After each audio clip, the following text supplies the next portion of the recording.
All right, so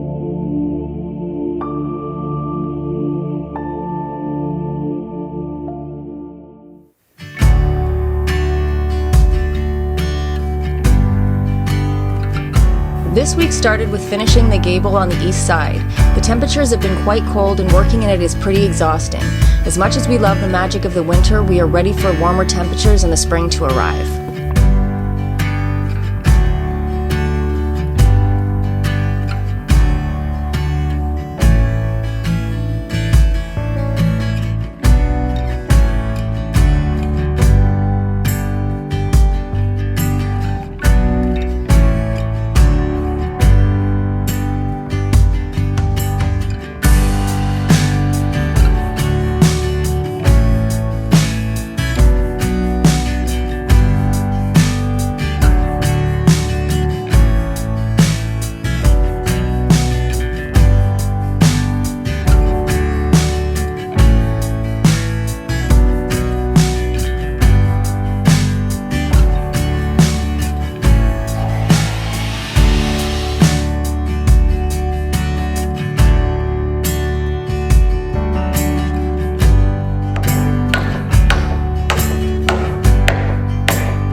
Hey guys, we decided to take a break from the house. Al got some blocking done this morning and I cleaned up a bunch of the snow, but it is going to start getting warmer soon. We are going to be heading into March soon-ish. So we want to take down this big tree right here and take it across the river and use it for firewood. We're not going to be breaking it down any more than that or taking it any further than that. We just want to make sure that before the river starts breaking up, which should still be a while, that we get lots of firewood because we are getting lower. We have enough for another year, but we need enough for 3 years. That's usually what people do around here, so that's what we're going to do too. Yeah. Safety first. Safety first. I don't know if this one's gonna like lose branches and shit. Yeah. I just don't want to get brained.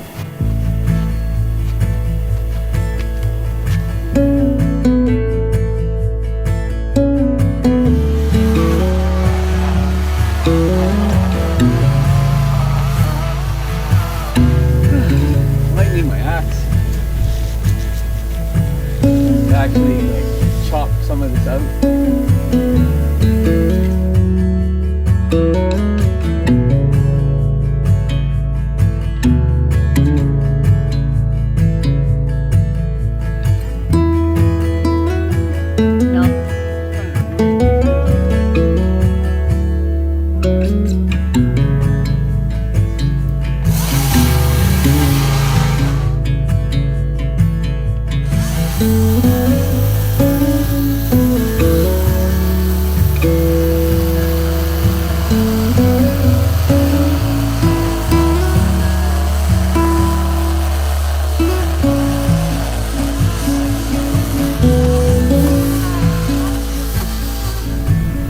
trying to do is relieve some pressure so that when I chop at this, it actually comes out.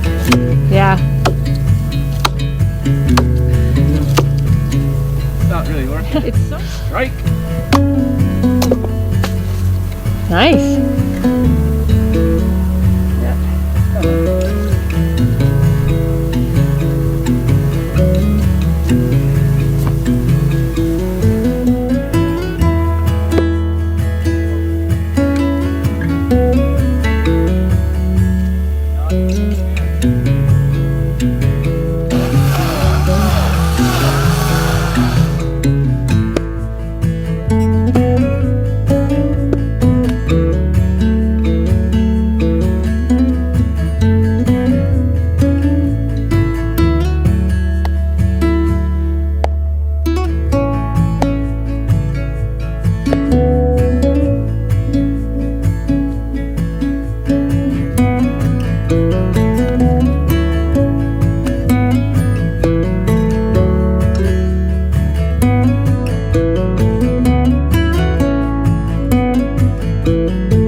Oh, hey folks, now we are focused both on life and the north and the river.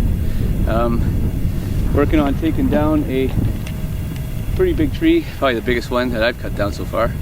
And I just wanted to kind of get in front of this and be honest about it, so that, you know, I don't get a bunch of people bombarding me with, you know, you did this wrong, or you're crazy, or you're gonna get yourself killed.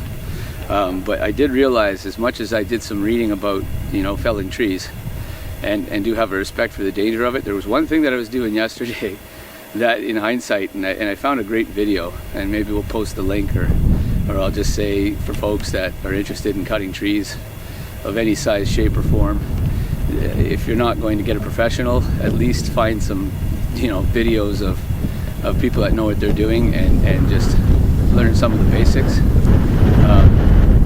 So I am aware of how to make a pie cut. I am aware of how to do the back cut and the concept of creating a hinge so the tree will fall. I, you know, kind of understand the idea of looking where the tree is naturally leaning, so that, you know, unless you're trying to get it to fall in a different direction, you can kind of use that natural lean, make it easier to predict.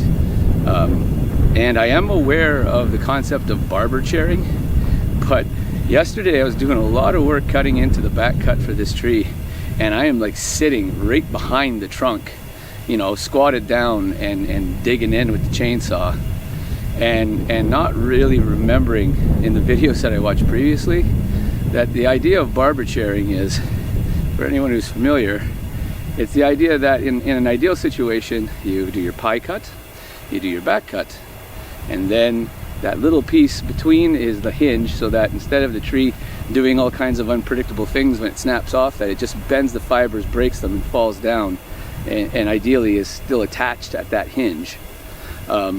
What can happen though is, as you're making your back cut, and it's way more often to occur when you see people that don't bother doing the pie cut at the front to relieve pressure, they just mow right through the tree. So when you get to about the halfway mark or so, what happens, instead of it doing the predictable thing, you end up with this uneven pressure in the trunk, and it splits all the way up the center. And what happens is, you can have it rise right up and then fall off the side, either side, and the size of this tree will absolutely pancake me. You know, I can put my helmet on, that's great. Maybe my skull won't be completely crushed, but the rest of my body will be mangled. The other thing though that I wasn't thinking about, as I'm sitting right behind the trunk, is the amount of force that occurs when that splits and kicks back can absolutely kill you as well. And I found this great video, and the guy had collected a bunch of videos of like incidents caught on camera of trees barber chairing. Most of them are like these massive redwoods out west, but they can occur. My understanding is any tree, I guess the rule of thumb is any tree can barber chair, but the easier it is to split, the more likely it is to occur. In other words, if it has a nice straight even grain and it's easy to split with an axe, then it will easily, potentially split up the middle as opposed to breaking off. And there was one really grisly video, not the video shown, but the guy talking about the incident where, basically it wasn't even that very big of a tree, but when it snapped and sprung back, it caught him on the jaw, it took his jaw off and some of his face. So, he survived, but that was a pretty bad day, I'm sure, for him. So anyways, just safety first, or at least second, because after watching that video, I realized, man, I really put myself in potential harm's way. And the idea is, one, always, even smaller trees, it doesn't hurt to make that pie cut. And the other thing is, never be behind the tree. You're always going to want to be cutting at the side. And the last thing that I'm going to make sure to do is make sure you have escape routes on all sides, right? I watched one video, and it was this massive redwood that not only split up the middle, but basically disintegrated, because a lot of those trees are hollow in the middle. And you see the guy like a cartoon running to one side and the other side, and he's just lucky he didn't get pancaked by that tree.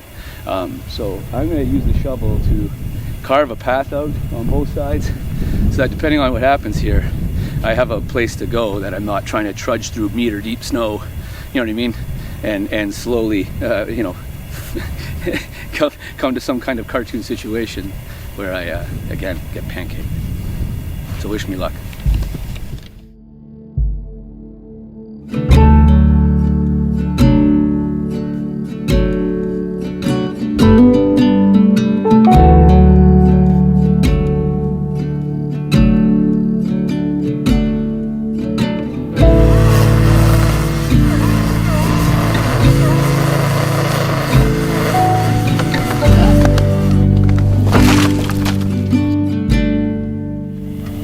Oh, stressful. What's that? That was stressful. Oh, was it?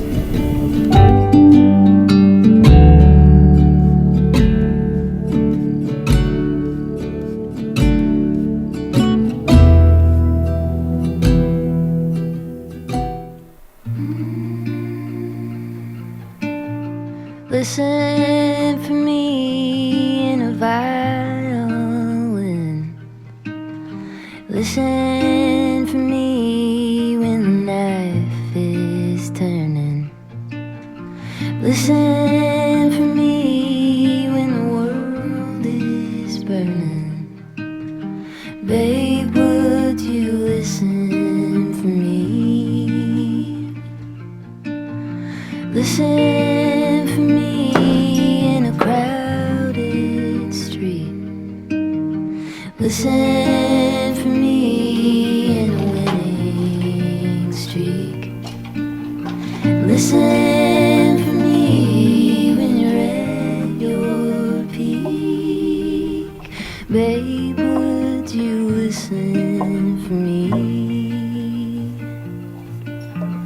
Listen for me in a child's power. Listen for me in a golden hour. Listen for me when you're on your own. Listen for me when you're far from home. Listen for me when you can't hold on. Babe, would you listen for me?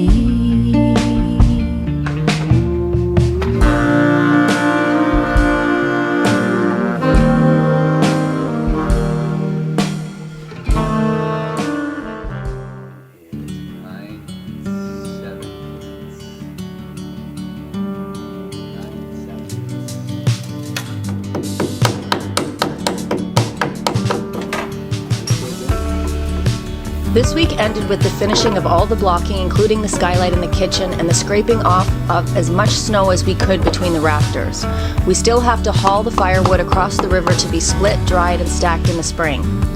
Al is working on a run book for the roof because that is the next on our to-do list, and it has many parts that need to be finished in a particular order. We're relieved and excited to finally be at this point in the build.